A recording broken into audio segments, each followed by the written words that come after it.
Let me tell you about the time I got fired from Walgreens. I worked in the photo department from 2007 to 2008, and I had complained to the managers that there was a lot of things that were just not right about this place. There always seemed to be a whole lot more women working at Walgreens than men, and there was a lot more white people too.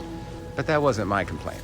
My complaint was that they had a manager working the midnight shifts, and she was alone on her shift, working the entire front end of the store with absolutely no security whatsoever, while the pharmacist was in the back, and he would bring beer and leave it in the cooler that I stocked at night.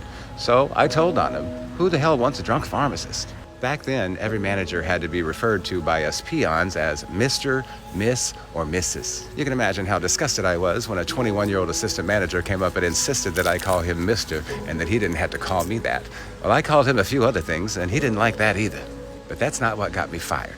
Not only was a female assistant manager working alone at night in a store in a neighborhood that could easily have been robbed, but there were also pregnant women working in the photo lab with chemicals that were clearly labeled, "Do not touch if you're pregnant." Well, half the security cameras in this place didn't work. I found out one night when a bunch of teenage hoodlums showed up on bicycles threatening to unalive me in the parking lot that the cameras were not functional and that there was no footage of this whatsoever. So I couldn't press charges, I couldn't identify any of these people. Basically, just had to come to work where there were no cameras and wait for them to come back and get me. And the truth is, nobody in management gave a shit about my complaints. They did not address them at all. Until one day, when they called me into the office to fire me.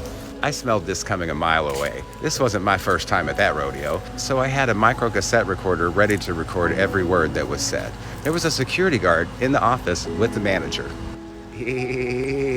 This security guard accused me of stealing photos from the store and said that's the reason I was being fired. I hadn't stolen any photos. In fact, the photos that he said I had stolen were right there in his hand. One of the managers had asked me to print out photos of my dogs. In fact, she asked all of us employees to take pictures of our pets so that we could post a big display within the store to try to drum up more business for the photo lab. So I didn't pay the 38 cents for those lousy photos, and that's what they fired me for, but I let them have it.